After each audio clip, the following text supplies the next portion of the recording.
ibigombera ubusa. Oya, Imana ifite ukuntu ibikora, ikabikomandinga, bigakunda, bikagenda, bikajyaho uwo Imana ishaka gutabara. Nubwo haba hasuzuguritse mu isi y'uwateguwe gutabara, ariko isi y'umwuka irakunda. Nubwo cyaba ari igikorwa giciriritse uwateguwe gutabara y'ugutabara, ariko isi y'umwuka birakunda kubera si wowe wiyobora, si wowe ubishaka.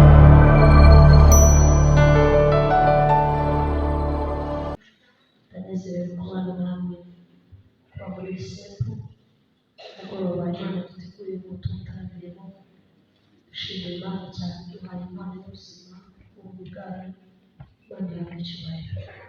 Bashimira abayobozi ba Sempo baturanitse bakatugirira icyizere mu bari mu butumwa bose bari muri iki gihugu. Imana ikorera muri bo, ikabona ko twihagarariye y'abera, namwe tubihaye agaciro ko mwaturanitse. Umushumba wa Sempo turabashimiye, Imana ibamugisha. Hanyuma dushimiye korali yaje gutarama, bari kuririmba neza. Dushimiye abakristo ba Sempo n'abari muri Sempo, bano muri korali yo muri Sempo. Ndabizi ko umurimo wo muri Sempo uvuna, basanga ejo mufite kandi cyangwa ibizami cyangwa ndabizi ko bikunda. Mukorera Imana igihe abandi baruhutse, no mu gihe bagiye gukora ibyo mugomba gukora namwe mukawuburyo. Mukora ibintu biri dabo, bibasaba imbaraga z'umubiri, imbaraga z'umutima, imbaraga z'ubwenge, ariko reka mbabwire amakuru meza, mbabwire ko ibintu Imana iha agaciro. Imana iha agaciro, kandi nimutigirira nabi uzabona ibyiza y'Imana. Akomvuze karinjiye neza. Nimutigirira nabi uzabona neza y'Imana. Reka dusome ubutumwa bwiza bwanditswe na Matayo.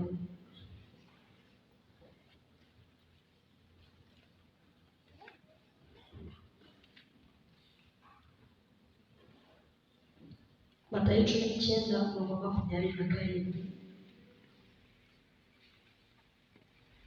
Ubutumwa bwiza bwanditswe na Matayo 19:27. Matayo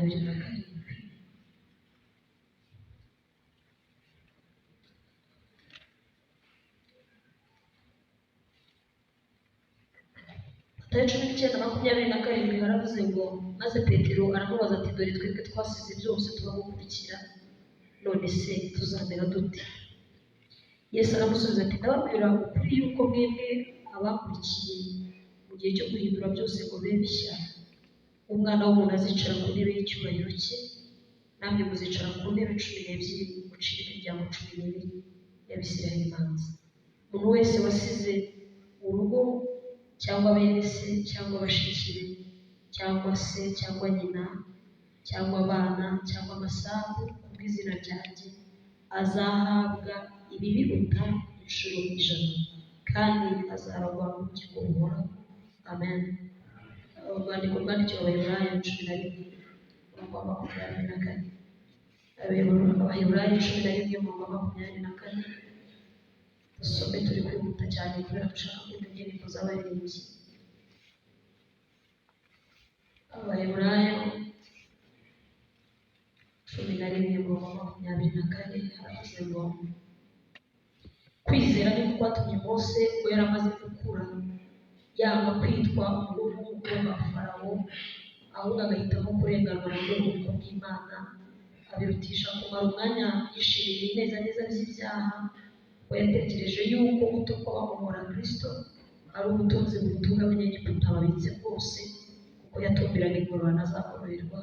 Amen. Amen. Uwanyimikaga ubwami w'ishyanga rinini rite, rifata icyaha cyose, sinabikunda, ahubwo niragije Yesu umukunzi wanjye,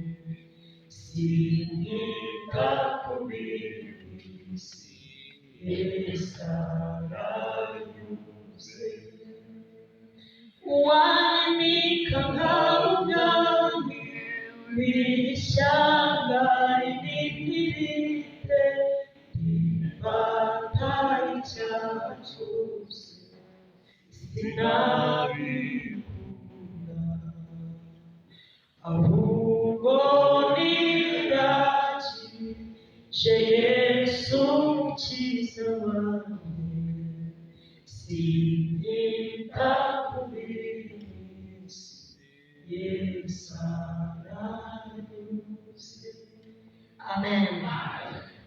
Mwuka yampaye amagambo muze kuyaganira namwe afite intego ivuga ngo Yesu ntaha agaciro ibyo yagukuyemo ahubwo aha agaciro ibyo yagushyizemo. Ntabwo Yesu aha agaciro cyane ibyo yagukuye ahubwo ajya yita cyane ku byo yagushyizemo. Amen. Amen.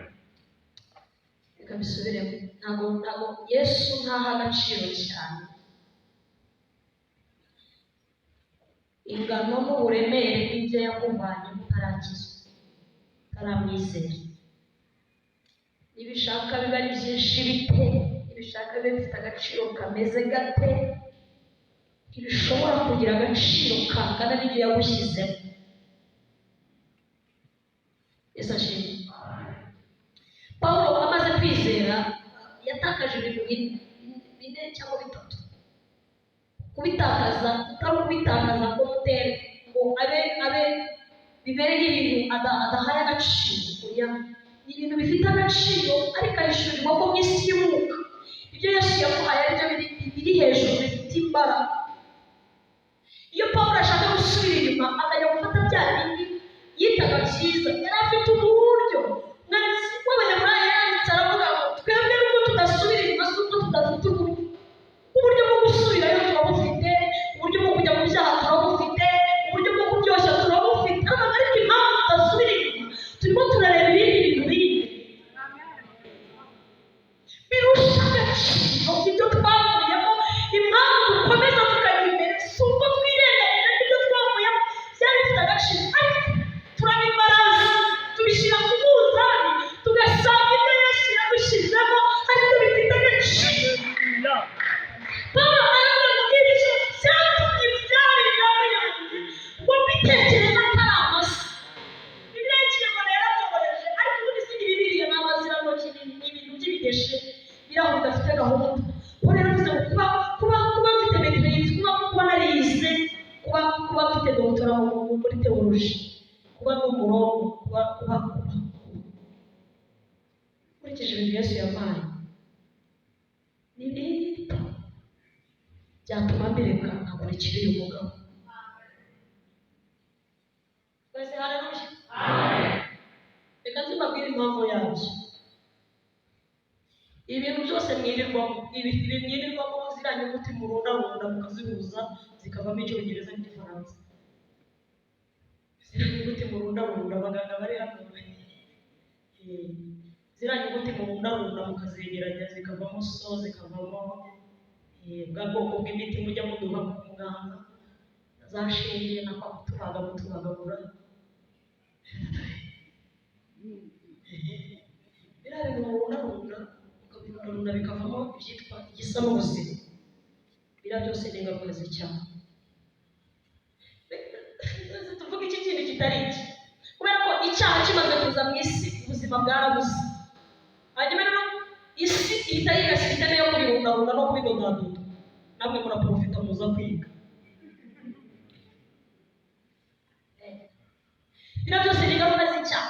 Icyaha cyabigishije kuvura, icyaha cyatwigishije gucuruza, icyaha cyatwigishije gushakisha, icyaha cyaratwigishije gushakisha. Hanyuma rero uko ubuzima bwari bwavuye mu isi Yesu agaruka mu buzima. Yesu kubagurira inzira mu murima mbabwira ngo nubwo ari byiza mufite amazina meza tubakomera amashyi, nanjye narize dukeya tutari gutwara cyangwa ni dukeya, ariko baririmbye mwaje kuririmba Bewura. Reka mbabwire ibintu Satani yari yaratunyaze Yesu yarabigaruye abizana cyangwa ntiyabizanye bifatika, yabizanishije ijambo. Haleluya. Ibintu sisiteme y'isi ishyiraho ba Putine bagasara bagakora ikunda Amerika igasara, iriya ni sisiteme y'icyaha. Ariko Yesu yazanye sisiteme y'ijuru. Mukomeze mu bidondaza nta kibazo, murundanye inyuguti n'ingombajwi, mushyiremo utubago n'utwitso, nta kibazo rwose, tuzabakomera amashyi tubite ba dogita tubite, ariko amaherezo yabyo birashira, ariko ibya Yesu birashira.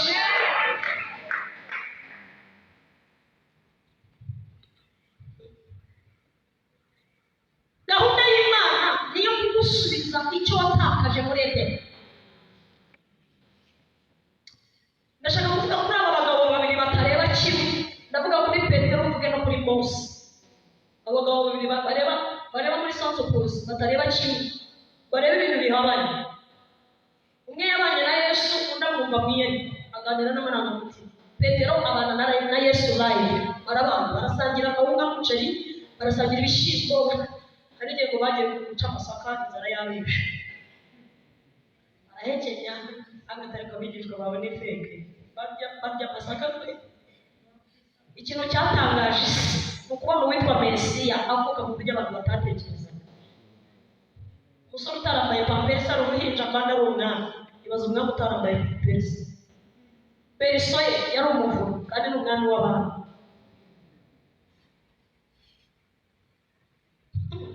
Umutekereza muti yabonye Mariya ntawe umugenzi, ntawe umuguriye agasombe, ntawe umuhaye igisombe irimo ikigumba, abona ntawe umuzaniye agatoki, ariko agiye kwishakishiriza.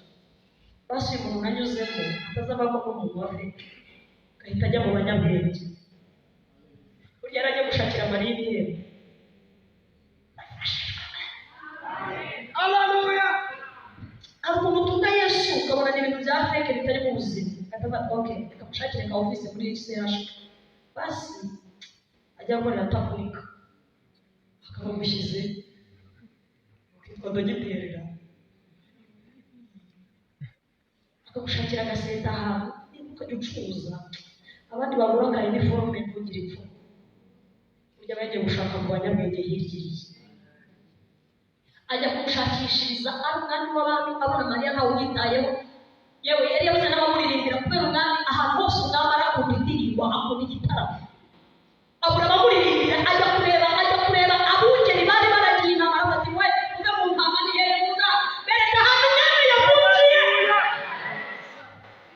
Barahaguruka ngo bumvise ntibanyobora, bajya kureba umwana aho yavukiye. Babahageze umwuka arabahishurira, arababwira ngo uyu ni ijuru twamuririmbiraga ku manywa na nijoro, yari umuco,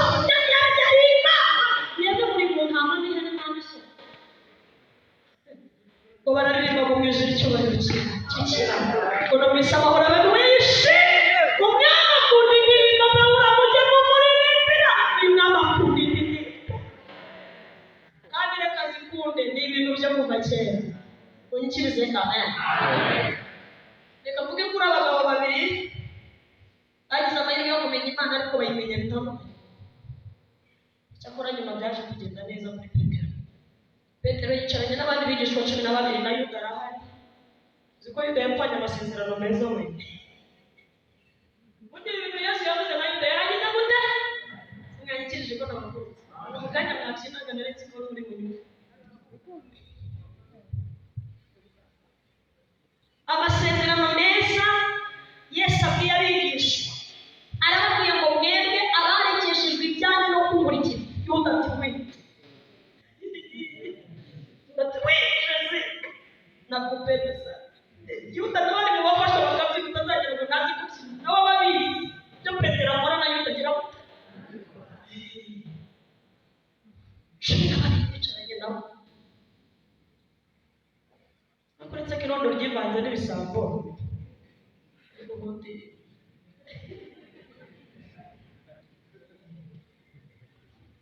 suko tubyina kimwe tukaririmba kimwe, tukambara iniforume zisa, mwakwita ikote rya buresiyeri natwe tukarikubitamo. Ubundi wamenya uti irondo n'ibisambo ngo byivanze udafite quelque chose. Irondo ririvanga rikivanga n'ibisambo, ukambara iniforume y'aka buresiyeri gatanditse, mbega utunyangire.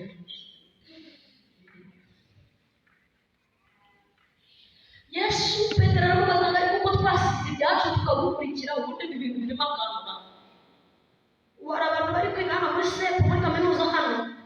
bakabwira Imana bati tuzagukorera ariko natwe uzatwishyure. Bameze nk'abari kuyikopa.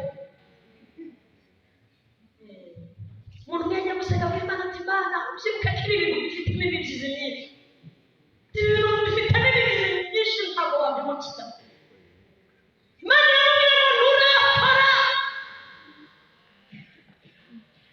Turakora kuko Bibiliya ivuga ngo iherezo ry'umuntu niryo ryiza kurusha itangira. Abantu bakorera Imana bakajya mu mikariso bari kuyiha. Yemwe kuko ubuntu bw'Imana, Imana izatugirira neza. Ariko ubundi dufite umwenda wo gukorera Imana. Unyikirize amen. Barakubaza ngo mbese ko twasize ibyacu tukagukurikira uzaduhemba iki? Yesu arabitegereza aravuga ati Petero we ubashije neza, birashoboka ko hari n'abasepeye bari kuzamutsa iki kibazo. Ariko abarekeshejwe ibyabo no kuwurikira, abasize abana babo bagasiga abagore babo bagasiga imiryango yabo bakareka amasambu yabo amaguka bakayakinga, bagatanga amafaranga yabo badategereje inyungu ntawe uzabahemba, bagakora byose kuko ubwami bw'Imana nzabaha ibiruta inshuro. Rero arabatubure ngo bazabakubira inshuro, ubwo niba warasize abana abandi bazakubira inshuro ijana ugira abana ngaho bazabakubira inshuro ijana. Nibyo bazabwira, bazabaha ibiruta ubugingo buruta ibyo mwasize. Ngiyi imibare ya Yesu. Ntabwo muzakubirwa inshuro ijana, ahubwo bazaduha ibiruta ibyo twasize. Yafashe akagare gikora bazaduha ibiruta.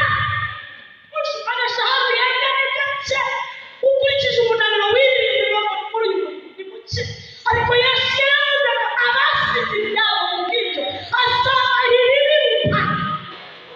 Uzajya ureba Yesu gusa unyurwe no kumubona. Abandi bagiye muri classe mu materaniro, kumbe Yesu yarabikiye ibintu byiza gutya. Witonde kuki ntateranye buri munsi ko muri ibyo yaravuze ngo nimureba nzajya Imana icyubahiro. Bivuze ngo nireba Yesu nzagera ku mbere nzajya. Bazakora inshuro ijana kandi bazahabwa ibiruta, ndetse bazahabwa n'ubugingo buhoraho. Nari bafite amakuru meza avuga ngo gahunda y'Imana niyo gusubiza mu byo watakaje muri Edeni ititaye ku byo utakaje wowe. Icya kabiri, ndagira ngo mbabwire ngo Yesu nagaruka ibintu byose twatakaje bizata agaciro, ariko ibyo twakiriye muri we bizahabwa value, bizahabwa ubuzima. Yesu ashimwe cyane. Yesu ashimwe cyane. Ni ukuri nugera mu marembo y'ijuru ntibazakubwira ngo duhereze diplome yawe turebe tugihe agaciro, ahubwo bazakubwira ngo mbese wabaye umwana w'Imana. Umwana w'Imana ubwire ngo yego ni umwana w'Imana, bakubwira igiciro mu munezero wose shoje ku marembo y'ijuru. Bazakubaza umubare w'abana mubyaye, ukavuga umubyeyi warakoze zana abana bawe ujya. Bazakubaza ngo mbese umwana w'Imana, ubwire ngo ni umwana w'Imana, bakubwira ngo uko umwana mwiza warakiranutse injira mu munezero. Ntibazakubaza amafaranga bacuruje muri Matewusi cyangwa muri Shike, bazakubaza ngo mbese umwana w'Imana, ubwire ngo yego ni umwana w'Imana injira mu munezero washoshoje. Yesu naza ibyo twatakaje bizata agaciro ubu, ariko ibyo yaduhaye bizagira ubuzima. Mose uyu mugabo niwe ajya gusorezaho tugasenga. Mose ni umugabo wavutse nabi, avuka nabi ariko akura neza. Narivuze ngo Mose yavutse nabi ariko akura neza. Kubera iki yavutse nabi? Avutse mu gihe Abaheburayo bari kwicwa, avukiye muri materinete irimo abagore babiri bahawe misiyo yo kwica abana b'abahungu ariko b'Abaheburayo.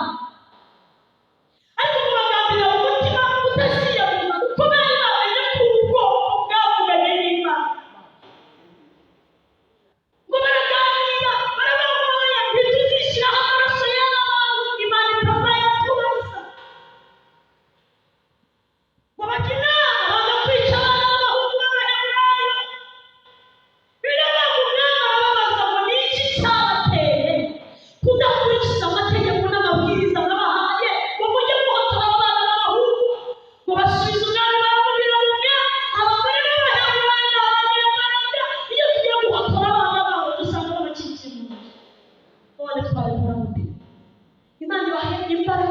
mubyarire mu isi amasezerano yanyu avuke hatagize abayahotora. Amen. Imana iguha imbaraga zo kubana nayo, isezerano ryawe rizavuke muri twebwe hatagize ikintu kiri kugukorera mu ntoki. Mose avuka muri ubu buzima bwo gupfa. Birashoboka ko hari abandi bana bapfuye, Mose avuka ariko we Imana iramuzigama. Biravuga ngo nyina ananiwe guhora amugisha, amujyana mu kato, amubohera akato, agashyira mu mazi, aravuga ati basi ndabona umwana wanjye apfira mu ntoki.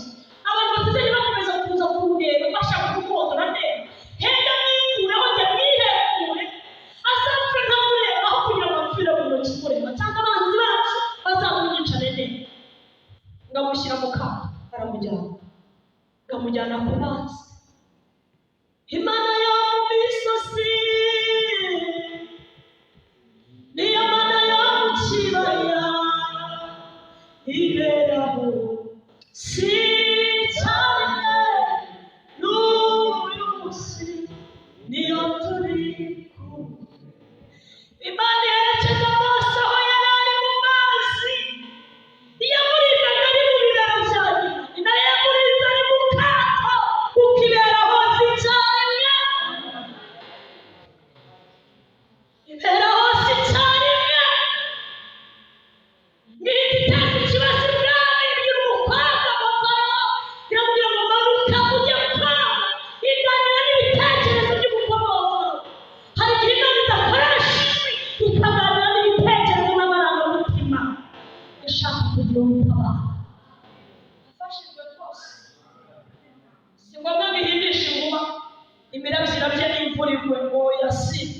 Hari n'igihe iganira n'amayeri, ikaganira n'ibitekerezo igatabara uwo ishaka gutabara.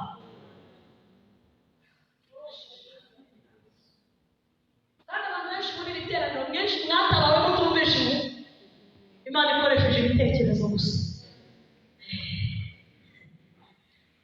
Imana ihimbaza. Ngaramanuka, uzi igitangaza kibaye ibwami kuko bikoze ntihaburayo pisine, hariyo dushe nziza, hariyo amazi ashyushye n'akonje ibwami.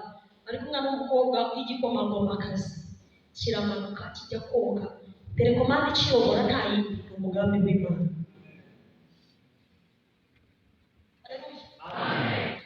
Telekomande y'ubuzima bw'umuntu wavuganye n'Imana, umuyeburayo nyakuri. Ibigombera urusaku, oya. Imana ifite ukuntu ibikora, ikabikomandinga, bigakunda, bikagenda, bikajyaho uwo Imana ishaka gutabara. Nubwo haba hasuzuguritse mu isi y'uwateguwe gutabara, ariko mu isi y'umwuka birakunda. Nubwo cyaba ari igikorwa giciriritse, uwateguwe gutabara nyir'ugutabara, ariko mu isi y'umwuka birakunda, kubera si we wiyobora, si we ubishaka kujyayo. Hari imbaraga zikuri inyuma zimusunika ngo cyane ubikore, cyane ubikore, cyane ubikore ndabishaka.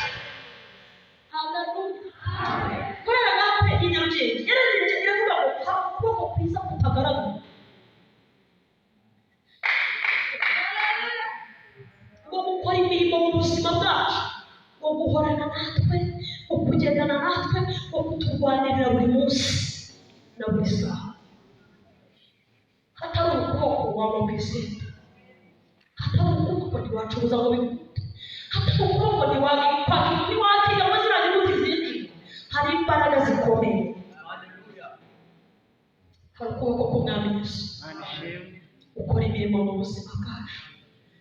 Imana ihabwe icyubahiro. Aramanuka agerayo, igihe arimo araho hafi ku nkombe ashaka kujya koga, ngabona akato karimo kararembera aho hafi. Amaso ngayahezayo, bikababwira ku mazi hari ibintu byinshi byo kureba. Abantu bagiye ku nkengero z'amazi za Kivu n'ahandi, haba hari ibintu byinshi byo kureba, ariko iyo ari koga ngo yitaye ku kato, ukakabona kagenda ngo yumve ijwi ry'umwana uri kurira muri ko. Ndabwira abagaragu ngo nimujyane muzanire kariya kato ndebe ikirimo. Kubera kazanaga gapfunduye, ndabona harimo umwana mwiza w'umuhungu. Hari ikintu cyantangaje cyane.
ndashima Imana ko hari ibintu igishijisha tukaba hafi y'amaboko yabyo kandi bifite imbaraga zo kuturinda, ariko ntitugire icyo tuba kubera umugambi w'Imana.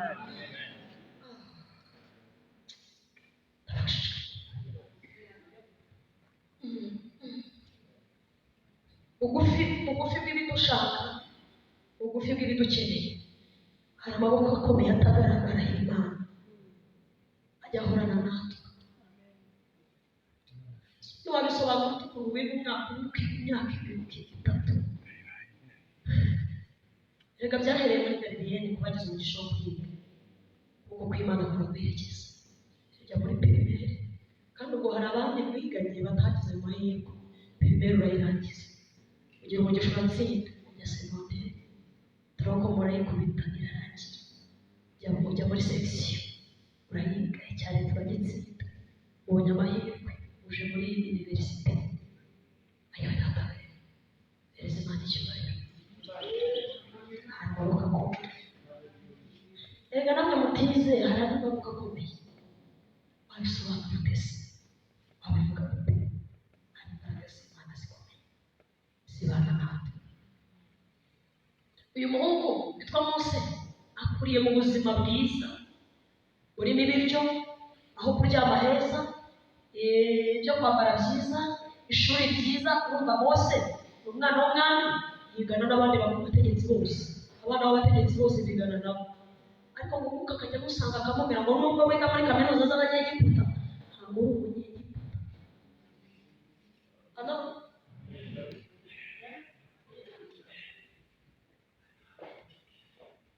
Nubwo wiga muri kampesi ariko uri umwana w'Imana, uramenye utaziya.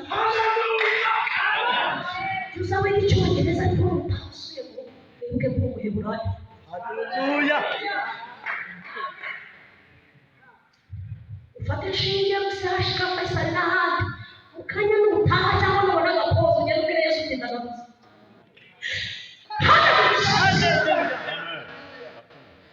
Ngo Mwuka akajya amubwira akamubwira ngo wowe nyoko n'Umuheburayo, so n'Umuheburayo, attention witonde, Abanyegiputa batazakumaramo imbaraga.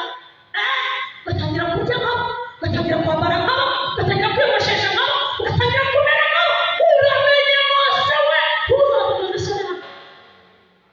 Minerivare twatumye Farawo kwishyurira byavuye mu maboko yacu, tuzadutesha agaciro. Uri Umuheburayo wowe. Bibiri iravuga ngo Mose amaze gukura, Pawulo yaravuze ngo ngira umwana, navugaga umwana yakomeze gukura.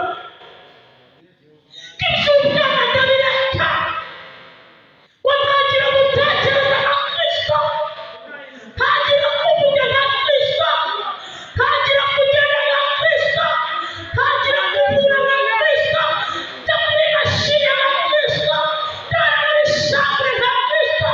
Iby'umwana ndabireka.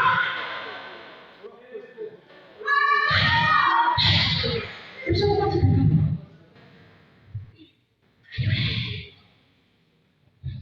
ngo Mose amaze gukura. Umuntu ashobora kuba mu idini imyaka 30 atarakura, kandi ahambara ataringa. Wahambana ati siyabonga we,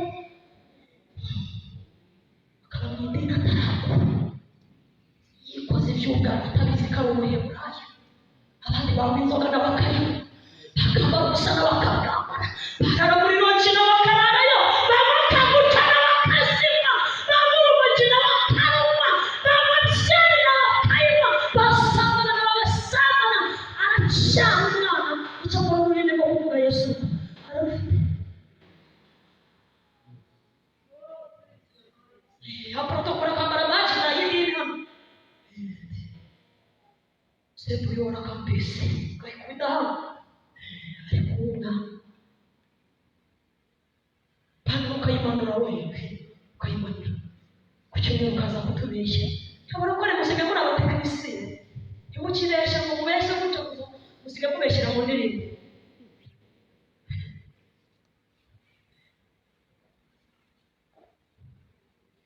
Bibiliya avuga ngo Mose amaze gukura. Nashatse guhuza ubuzima bw'abo bagabo babiri bahishuriwe Imana ariko bayihishurwa mu buryo butandukanye. Ibintu Petero ari gusaba Yesu nibyo Mose yaretse. Haleluya. Amen. Kundi mwiga za Mose ni sinasebese. Ibyo bintu birimo Mose ni si. Nazatanga. Yesu ni bari Imana.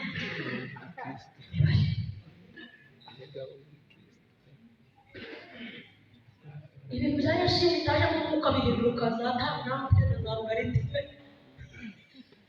Kubera ko iby'umwuka bisobanuzwa iby'umwuka bindi.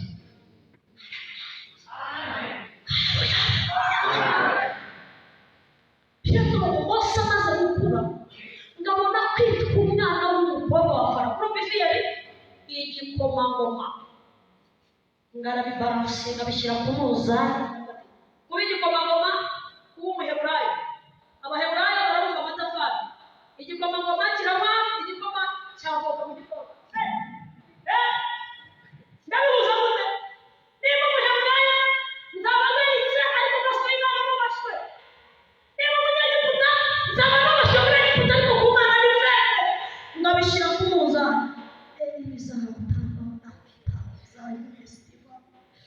Abishyira ku munzani arabipima. Ejo akabona ko umunyegiputa nibyo biri hejuru kuko bifite inyungu zamona. Shaza ko umunyegiputa biryoshye. Bikwaba kutarushye. Ufite ikigabo kikugurira. Umunyegiputa ni ibintu bya si.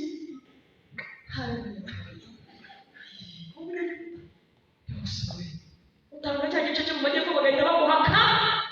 Akazi. Umunyegiputa.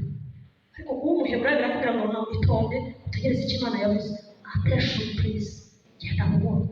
Hanyuma rero uko kugenda buhoro n'inzara ukwambara ubusa kandi muri Kigali piga sisire. Umuheburayo birakubwira ngo genda gace ijoro bitureba ubwinshi bw'imyenda tureba ubwinshi bwo gukiranuka. Waba umunyegiputa akagenda avuga ati kaze diplome yawe muri Wara Campus ubikumara iki kwabaye pe uhajya ngo biga kuririmba ngo kuko umwami Yesu amunda ntabwo abatiya izagutabara utabanganye. Reka Paul ubundi yabwiye mu Kristo yarabwiye ibyanjye birihuta nugumana nanjye nzajya guha ibintu byihuse. Mu Kristo aravuga ati oya nubwo ibyawe byihuta ariko ni iby'igihe gito. Anyaga kumwana wanjye ahemba atinze aravuga ati nta kibazo nubwo ahemba atinze ariko ibyo ahemba biraramba. Nubwo ahemba atinze ariko ibyo ahemba biraramba.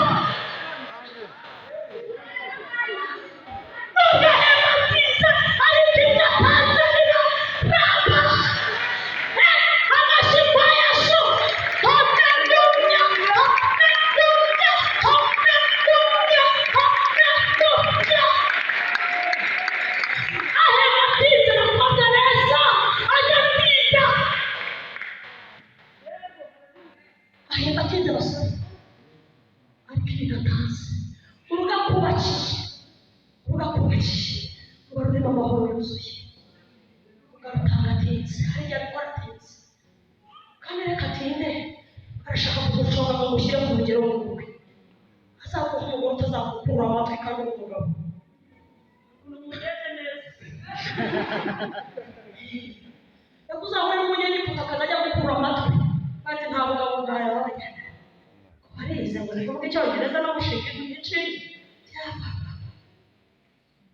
Uri umunyegiputa akazi ariko iyo wihanganye na Yesu ashobora kubiguha bitinze ariko akazabiguha bifite ubuzima. Abantu bo muri VIP haleluya. Beza neza cyane. Bibiliya avuga ngo Mose amaze kubona ari umuheburayo. Umuheburayo ahamagara uzi ko buriya wasanga yarita mu mukobwa wa Farawo mu ndobo ko ntiyari yarigeze amenya amakuru ko atari wenyine. Kumva uruhinja rw'amezi 3 bakuye mu mazi rwarerewe ibwami buriya azi ko umukobwa wa Farawo ari nyi arakati mere n'umuganirize mu biri kandi makuru namenye utambwiye. Kandi uzane na dati nanjye uzane na sogokuru ubwo ni Farawo, uzane na nyogokuru, bicaye hano baganiriza. Arabwira ngo hari ijwi maze iminsi numva ntari narigeze numva mu buzima bwanjye, byanyemeje ko ntari umuhungu wanyu. None se byamubwiye muri ibyo? Ati byamubwiye ko muri Umuheburayo. Kumbe burya twakuzanye utari umuco. Umwanzi wacu kuki utapfuye mu bandi? Aragati se napfa hari ukuboko kwiza kubonana nanjye hano kandi uko kuboko kujya kugaragara. Abarabwira ati mwakire imyenda yanyu, icyumba nararagamo mu gikingi bw'urufunguzo, garidobe y'imyenda ni muyimazana ayijyana. Yambaye neza n'umuceri naryaga buri ngomane. Nubwo bene wacu babumba amatafari ariko bafite ibyabuze.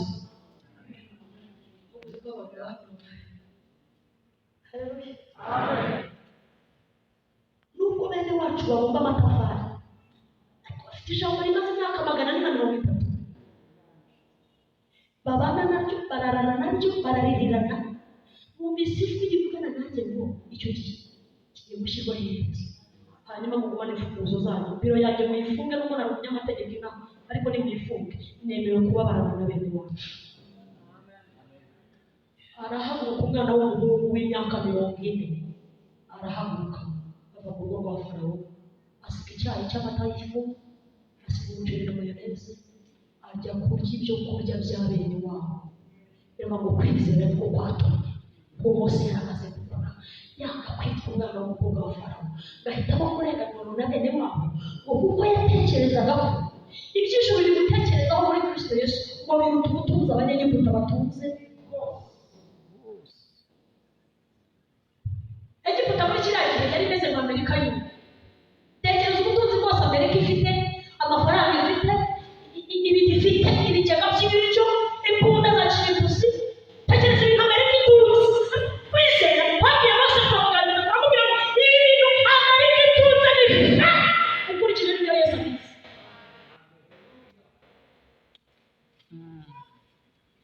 Ndabifuriza kureba Yesu gutyo. Kirize amen. Amen. Ndabifuriza kureba Yesu gutyo. Ntimumurebe nka Petero uzahindukira. Petero yarazi ko Yesu azamuhindukira iboro akamushyira mu bwami. Yuko azabicengera, Yesu aza mu bwami, Petero akamucengera gikurikiye. Arambwira ati suka imibare yanjye imeze, nazanye ibyo mwatakaje muri Edeni, nazanye ubuzima, nazanye ubugingo.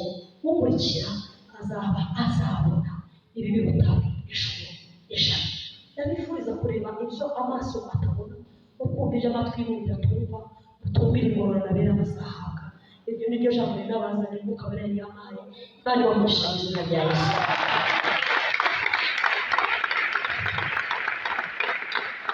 Tuhaguruke dusenge.